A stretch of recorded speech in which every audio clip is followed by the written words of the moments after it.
Բարև ձեզ հարգելի գործընկերներ, սկսում ենք կառավարության 2026 թվականի հունիսի 11-ի հերթական նիստի աշխատանքները եւ մինչ օրակարգին անցնելը, քանի որ ընտրություններից հետո առաջին կառավարության նիստն է, ուզում եմ եւս մեկ անգամ բոլորի շնորհավորել ընտրությունների առիթով եւ ընդգծել, որ մեր հիմնական անելիքը, ինչպես եւ նախընտրական շրջանում առիթ ունեցել եմ ասելու,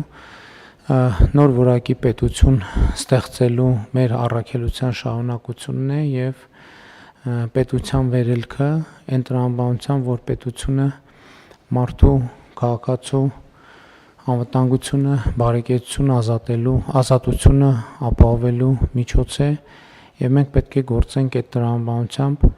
Իհարկե մենք արդեն կսկսենք կառավարության ծրագրի նախագծի մշակումները,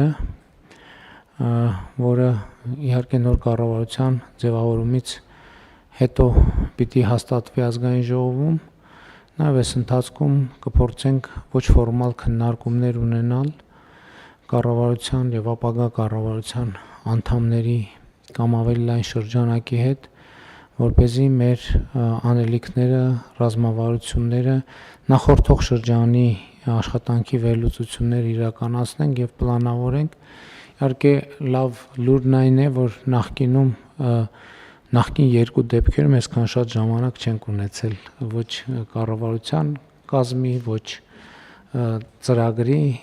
եւ այլ փաստաթղթերի մասին մտածելու, որովհետեւ նախորդ երկուսը եղել են արտահերթ ընտրություններ, ըստ էության շտապողականության ռեժիմով ենք աշխատել, այս անգամ ավելի հանդարտ ռեժիմով կաշխատենք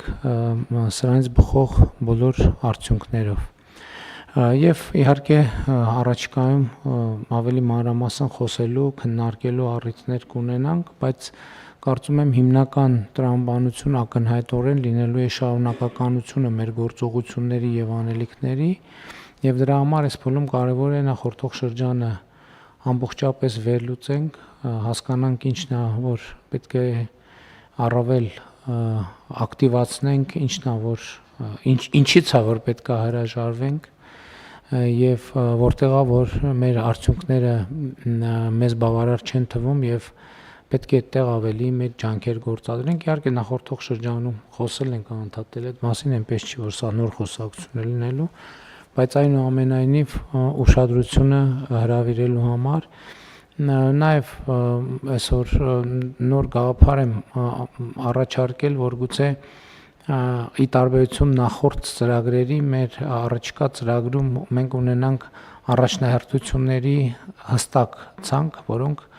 այնուամենայնիվ, որովհետև մեր ծրագրերը եւ նաեւ միջոցառումների ծրագրերը նախ եկեք արձանագրենք, որ ընդհանրապես պատմության մեջ չի եղել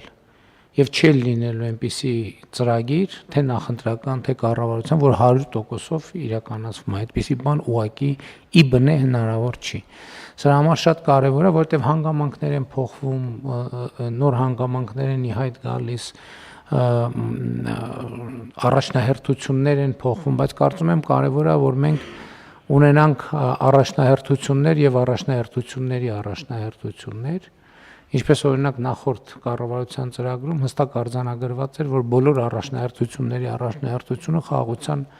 օրակարգն է եւ մենք գերկենտրոնացած մնացինք այդ թեմայի վրա եւ արդյունք արձանագրեցինք։ Հիմա ես կարծում եմ, որ պետք է ունենանք առաջնահերթություններ եւ առաջնահերթությունների առաջնահերթություններ, եթե այդ ժանրը պարզվի, որ կարող է գոյություն ունենալ, որպեսզի ամենօրյա աշխատանքում մենք հարցերի հնարավորինս սեղմ շրջանակի վրա կարողանանք կենտրոնացած մնալ, որովհետև կառավարության ծրագիրը, այո, ինքը տրամաբանական ծավալի ծրագիր է, որը կարելի է շաբաթը մի անգամ թերթել, կարդալ, բայց արդեն միջոցառումների ծրագիրը ինքը շատ մեծ, շատ ծավալուն ծրագիր է դառնում եւ երբեմն շատ հեշտ է խճճվել իր մեջ նախարարությունների համար գուցե ավելի փոքր է, բայց մեկը նույնիսկ նախարարության մակարդակում է շատ ծավալուն է, նաեւ հաշվի առնելով կատարողականի հիման վրա վարձատրության նոր համակարգի գոյությունը, որտեղ այդտեղ արդեն մյուս կողմից արդեն առաջնահերթությունների ընթացիկ ցանկ սահմանելու պրակտիկա ենք որդեգրել, բայց այս անգամ կարող ենք նաև ի սկզբանե էլ փորձել դանել, չբացառելով ընթացիկ միշտ կարգաբերումները, որովհետև մենք այն գլխից ենք պայմանավորվել դեռ 2018 թվականին ռազմավարություններ ընդունելուց, որ մենք պետք է հասկանանք, որ ռազմավարությունը ինքը տենց սեպագիր արձանագրություն չէ, այսինքն ինքը կյանքի փոփոխության հետ մենք պետք է իրան անդադ ճկուն պահենք, որպես ինքը նաև զարգանալու, կյանքից վերցնելու հնարավորություն ունենա։ Այնպես որ այո, նոր փուլ է գալիս, բայց այդ նոր փուլի ամենակարևոր առանձնահատկությունն է նա, որ դա աշխատանքի ընդամենը շարունակությունն է, որը պետք է դարձնենք ավելի արդյունավետ։ Եվ այս տրամաբանությամբ էլ առաջնորդվելու ենք։